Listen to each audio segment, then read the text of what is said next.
Oke, halo teman-teman. Perkenalkan, saya Gabriel Rangga Kurniawan. Pada kesempatan kali ini saya akan bahas mengenai materi genetik, tepatnya replikasi DNA. Replikasi DNA secara sederhana itu adalah penggandaan atau pengkopian rantai DNA. Terdapat 3 model dalam replikasi DNA.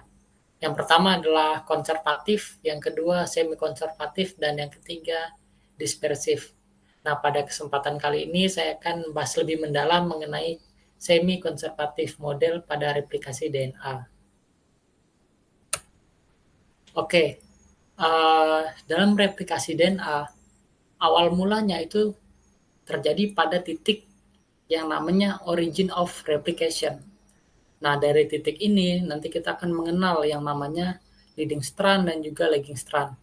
Oke, pada tahap pertama, ada peran enzim helikase dalam memisah DNA ini menjadi 2 untayan, yaitu untayan 5 aksen ke 3 aksen dan juga 3 aksen ke 5 aksen. Nah, untayan ini itu nanti akan membentuk replication fork seperti huruf Y di sini. Nah, pada tahap kedua ada protein yang namanya single strand binding. Nah, protein ini itu berfungsi untuk menstabilkan DNA agar dalam proses replikasinya DNA nanti tetap dalam strukturnya sehingga dapat melakukan replikasi dengan baik. Oke, pada proses ketiga itu akan terjadi yang namanya leading strand, yaitu proses replikasi yang terjadi secara kontinus dari titik 5 aksen ke titik 3 aksen. Nah, dalam proses ini, enzim yang berperan itu adalah enzim DNA polimerase. Enzim ini membentuk membentuk untayan DNA sehingga dapat membentuk replikasi DNA di DNA yang atas ini. Nah, lalu pada tahap keempat, ada yang namanya proses lagging strand. Itu adalah proses replikasi yang terjadi secara discontinuous. Nah, kenapa proses ini terjadi secara discontinuous?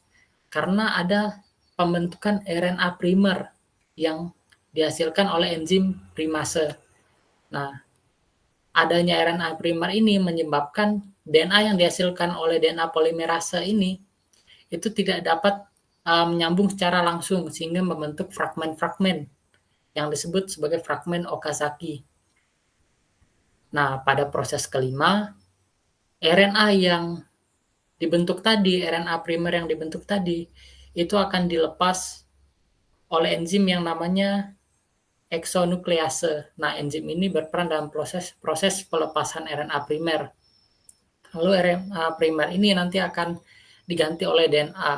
Nah, fragmen-fragmen DNA yang terbentuk tadi itu akan digabung oleh DNA ligase sehingga membentuk untayan DNA baru di sini.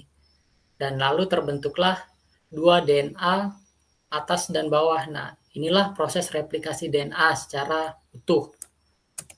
Nah, sekian penjelasan singkat replikasi DNA oleh saya. Terima kasih.